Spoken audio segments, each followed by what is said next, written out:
शोभा संतोष किचनमध्ये आपलं सर्वांचं स्वागत आहे। आज आपण मकर संक्रांती निमित्त तिळगुळाचे लाडू बनवूया। हे बघा, हे आपण अर्धा किलो तीळ घेतलेले, अनपॉलिश तीळ, बिना पॉलिशचे तीळ घेतलेले, एकदम स्वच्छ असतात आणि हे वाळवून घेतले, उन्हामध्ये छान स्वच्छ करून घेतले। आणि शेंगदाणे घेतले आपण 100 ते 150 ग्रॅम शेंगदाणे घ्यायचे आणि ते भाजून घेतले, त्याच्याशी जाडसर पूड तयार करून घेतली। आणि गूळ अर्धा किलो, असा लालसर गूळ घ्यायचा, पिवळा गूळ गोड नसतो, असा लालसर गूळ घ्यायचा, हा छान गोड असतो हा लालसर गूळ। आणि वेलची, जायफळ पूड। आता आपण तीळ स्वच्छ करून घेऊ आणि छान अशी खमंग आता आपण भाजून घेऊ। हे बघा, तीळ अशी छान खमंग भाजून घ्यायची, एकदा पण मंद गॅसवर भाजायची, फुल गॅसवर नाही भाजायची। आता आपण काढून घेऊ। आता गॅसवर आपण कढई ठेवून घेऊ, त्यात आपण 1 चमचा तूप घालूया, 1 ते 2 चमचे घालायचं तूप।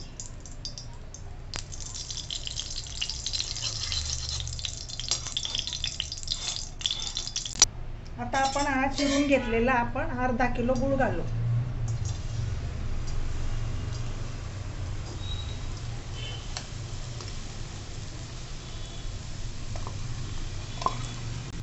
आता आपण हे 4-5 चमचे, आपण हे पोहे खायचे 4-5 चमचेत ना, हे पाणी घालू, म्हणजे आपले लाडू छान खुसखुशीत होते, कडक न होता लाडू खुसखुशीत होणार आपले। आणि तुपामुळे स्वाद येतो लाडूला आणि चकाकी येते, म्हणून आपण थोडंसं तूप पण घातलं। आता आपण हा पाक चांगला तयार करून घेऊ। हे बघा, असं छान गुळ असा छान विरघळून घ्यायचा, एकदम पण पक्का करायचा नाही आपल्याला। मी तुम्हाला दाखवेलच कसा ठेवायचा पाक लाडूसाठी। आता गॅस कमी करायचा, फुल गॅसवर पाक करायचा नाही, नाहीतर काय तो जास्त पुढे जाईल, मग पक्का होईल, म्हणून आपण बारीक गॅस करायचा। हे बघा, आता छान आपला गूळ सगळा वितळलेला आहे बघा।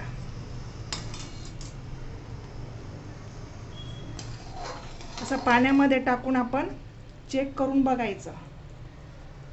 हे बघा, अजून पातळच आहे, अजून तो वाटीला डसतो, म्हणजे तो अजून झाला नाही, वाटीला तो चिकटलाय, म्हणजे अजून कच्चा आपला पाक। असा गोळीबंद पाक, आणि ती गोळी अशी टणक अशी वाजली पाहिजे पाण्यात टाकल्यावर, तसा पाक आपल्याला बनवायचा, म्हणजे आपले लाडू छान खुसखुशीत होतात।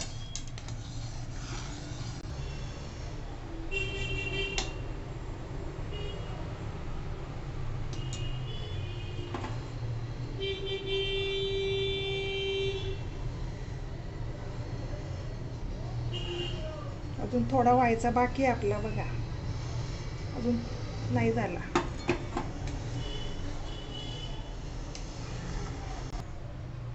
आता आपण त्यात वेलची पावडर टाकून घेऊ, तुम्हाला आवडत असल्यास टाकायचं।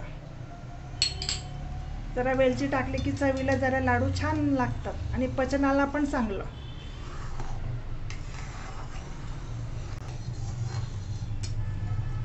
हे बघा, अशी छान गोळी तयार झाली बघा, म्हणजे आता आपला पाक झालेला आहे।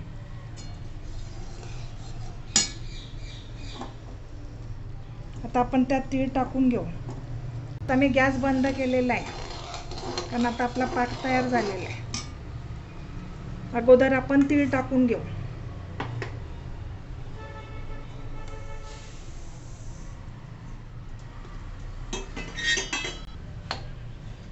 आता शेंगदाण्याचं पूड पण टाकून घेऊ, असं जाडसर करायचं पूड। आता आपण चांगलं हे मिश्रण एकजीव करून घेऊ। आता आपण हे बघा, असं छान मिश्रण चांगलं एकजीव करून घ्यायचं, थोडंसं थंड होऊ द्यायचं, आणि मग आपण हाताला तूप किंवा पाणी लावून आपण लाडू वळायचे।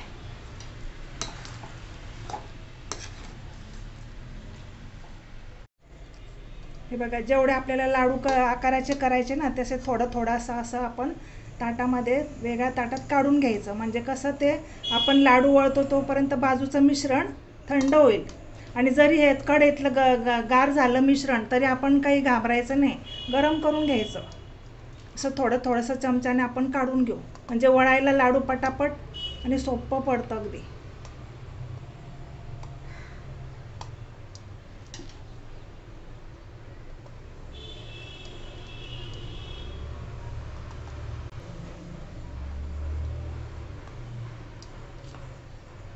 आता आपण याचे लाडू वळून घेऊ. हे बघा, हाताला थोडंसं पाणी लावायचं कारण खूप गरम आहे ना ते, आणि असं घ्यायचं. आता आपण हे लाडू वळतो की नाही तोपर्यंत हे मिश्रण गार होतं, म्हणजे हाताला चटके पण नाही लागत. हे बघा, अगदी सहज वळला जातो. हे बघा, तुम्हाला ज्या आकारात हवे असतील लहान मोठे त्या आकारामध्ये लाडू करायचे. हे बघा, असं छान, म्हणजे हाताला बघा चटके पण लागत नाही अजिबात.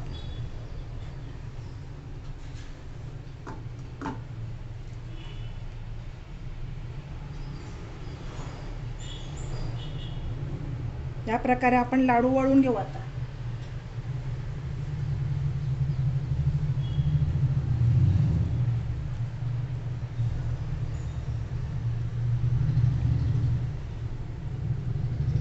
हे बघा, अगदी सहज वळले जातात.